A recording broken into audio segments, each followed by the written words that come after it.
मुझे लगता है जनता इनको जब सबक सिखाएगी तो यही बताएगी, तब फिर इन लोगों को इसी प्रकार की तख्ती लेकर के घूमना पड़ेगा जनता से माफी मांगने के लिए। यानी आज तो सदन में खानों को बाहर करने की एक नई मुहिम चल पड़ी।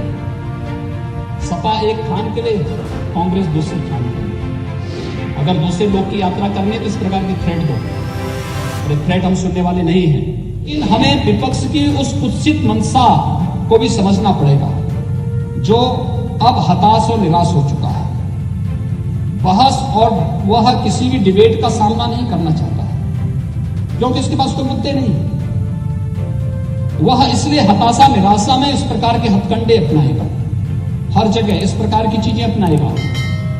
उस षड्यंत्र से बचते हुए अगर हम लोग उनको उनकी वास्तविक स्थिति को आभास करा सके और बता सके कि आपके द्वारा ये चीजें हो रही हैं और ये कार्य हो रहे हैं, हम अपनी उपलब्धियों को बोलने में संकोच न करें। मेरा ये मानना है सभी विधायकों ने अपने अपने विधानसभा क्षेत्र में इतना काम किया है। पिछले 20 वर्षों के दौरान कोई भी उतना काम नहीं किया होगा जितने 5 वर्ष के दौरान आप करके अपने अपने क्षेत्र में करके दिखा देंगे। ये अपने आप में एक बड़ी उपलब्धि आपके लिए। और बाकी जो बचे होंगे, हमारे पास 1.5 वर्ष का समय है। इस 1.5 वर्ष के दौरान तो एक गद्दे बहुत स्पीड के साथ बढ़ी। अभी तक स्पीड हमारी अगर 120 की थी तो अब यही चलेगी 250 की स्पीड चलने वाली है। और 250 की स्पीड में विपक्ष नहीं चल पाएगा, क्योंकि काम करने की जिसकी आदत नहीं होती है वह काम कर भी नहीं सकता है। उनकी आदत नहीं काम करने की, इसलिए उनकी उस गलत मंशा और विभाजनकारी मंशा से बचते हुए मैं आपसे यही कहना चाहता हूं कि हम लोगों को एक नए और समृद्ध उत्तर प्रदेश को, एक सुरक्षित उत्तर प्रदेश की ओर जाने की व्यवस्था करनी चाहिए। और मैं देख रहा था, जब मैं सदन में घुसा था, मुझे देख के आश्चर्य हुआ था कि विपक्ष के एक माननीय सदस्य अपने गले में तख्ती लटकाए हुए थे। तो मुझे मेरठ की घटना याद आ गई, जहां पे एक अपराधी अपने गले में तख्ती लटका करके घूम रहा था और कह रहा था जान बख्शो, और जान बख्शो की बात कर रहा था, और जान बख्शो की बात कर रहा था।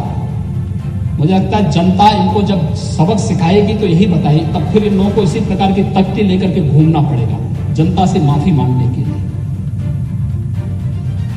जनता के अदालत में ये लोग वहां पर जनता के सामने, इनके सामने जवाब देते हुए नहीं बनेगा। और किन किन लोगों के लिए यानी आज तो सदन में खानों को बाहर करने की एक नई मुहिम चल पड़ी।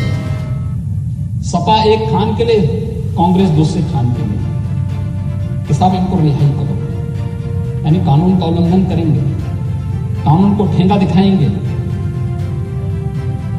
उस प्रकार की गतिविधियों में लिप्त रहेंगे जो समाज विरोधी भी हो और कहीं ना कहीं सुरक्षा को चुनौती देती हो, और उस सबके बावजूद गले में तख्ती लटका करके उन खानों का समर्थन हो रहा हो, तो महोदय ये क्या संकेत करता है?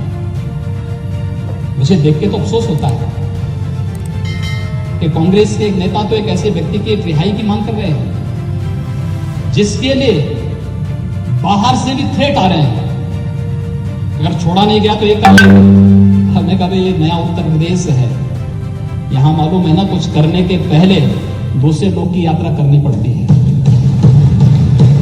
भूल जाइए, यहां आकर के धमकी दोगे और थ्रेट करोगे सुरक्षा मशीनरी को, ये स्वीकार्य नहीं हो सकता है।